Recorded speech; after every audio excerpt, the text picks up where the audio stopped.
بہت پرانی بات ہے۔ ایک وسیع و عریض سلطنت میں ایک بادشاہ رہتا تھا جس کا نام فراز شاہ تھا۔ اس کے پاس دنیا کی ہر آسائش موجود تھی، لیکن انسان کا دل کبھی مطمئن نہیں ہوتا۔ فراز شاہ کے دل میں ایک خواہش بسی ہوئی تھی، میں سب بادشاہوں سے زیادہ طاقتور، دولت مند اور ہمیشہ زندہ رہنے والا کیوں نہ بن جاؤں۔ ایک رات جب وہ اپنے سنہری بستر پر سویا ہوا تھا تو خواب میں ایک سیاہ سایہ اس کے سامنے آیا۔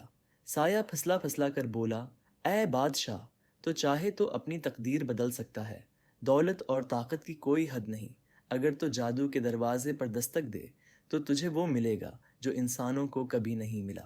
فراز شاہ چونک کر جاگ اٹھا، پسینے میں شرابور تھا، مگر دل میں ایک نئی آگ جلنے لگی۔ صبح ہوتے ہی اس نے اپنے دربار کو جمع کیا اور حکم دیا کہ دنیا کے سب سے بڑے جادوگر کو تلاش کیا۔ جب بادشاہ نے یہ اعلان کیا تو اس کے وزیر خاص علیم الدین نے ادب سے کہا، جہاں پناہ، انسان کی تقدیر اس کے اعمال اور دعا سے بدلتی ہے، نہ کہ جادو اور شیطانی راستوں سے۔ یہ راہ خطرناک ہے، اس سے سلطنت کمزور ہوگی، لوگ بددعائیں دیں گے اور آپ کا نام بھی مٹ جائے گا۔ لیکن لالچ سے اندھے بادشاہ نے وزیر کی بات کو ہنسی میں اڑا دیا۔ کچھ ہی ہفتوں بعد ایک بوڑھا اور پراسرار جادوگر دربار میں آیا۔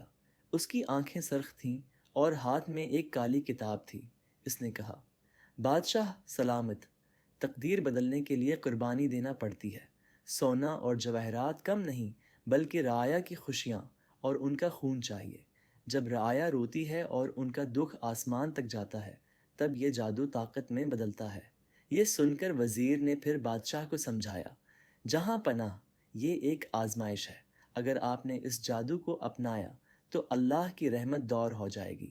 لیکن بادشاہ نے جادوگر کو انعام دیا اور اس کے حکم پر بھاری ٹیکس لگا دیا۔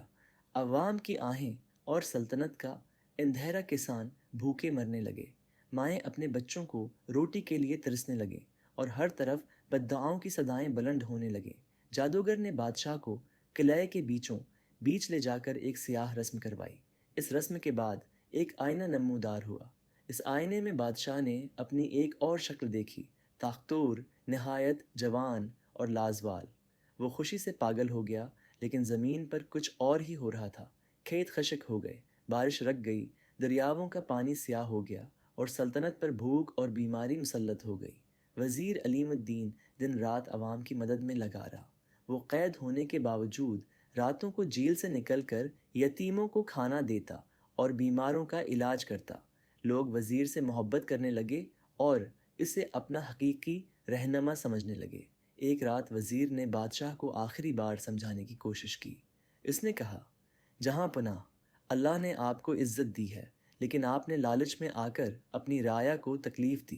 اگر آپ پلٹ آئیں تو ابھی بھی وقت ہے، ورنہ یہ جادو آپ کو تباہ کر دے گا۔ بادشاہ نے غصے میں کہا، خاموش رہو، میں تقدیر کا مالک ہوں، کسی خدا یا انسان کا محتاج نہیں۔ اسی رات جادوگر نے بادشاہ کو بتایا کہ رسم مکمل ہو گئی ہے۔ اچانک آسمان سے ایک بجلی محل پر گری، خزانے جل گئے اور رعایا نے بغاوت کر دی۔ بادشاہ بھاگا، لیکن اس کے ساتھ کوئی نہ تھا۔ جادوگر مسکرا کر بولا، اے بادشاہ، اب تو ہمیشہ زندہ رہے گا، لیکن سلطنت کے بغیر تو تنہا، بھٹکتا ہوا اور دنیا کے لیے ایک عبرت بن کر رہے گا۔ فیراز شاہ چیختا رہا، لیکن کوئی اس کی مدد کو نہ آیا۔ رعایا نے علیم الدین کو جیل سے نکالا اور اپنا رہنما بنایا۔ اس نے عدل قائم کیا، غریبوں کی فریاد سنی اور سلطنت کو دوبارہ آباد کیا۔ بارشیں واپس آئیں، کھیت لہلہانے لگے اور لوگ خوشحال ہو گئے۔ علیم الدین ہمیشہ یہ کہتا، اصل طاقت لوگوں کی دعاؤں اور انصاف میں ہے، نہ کہ جادو اور ظلم میں۔ یہ کہانی ہمیں سکھاتی ہے کہ لالچ انسان کو اندھا کر دیتا ہے۔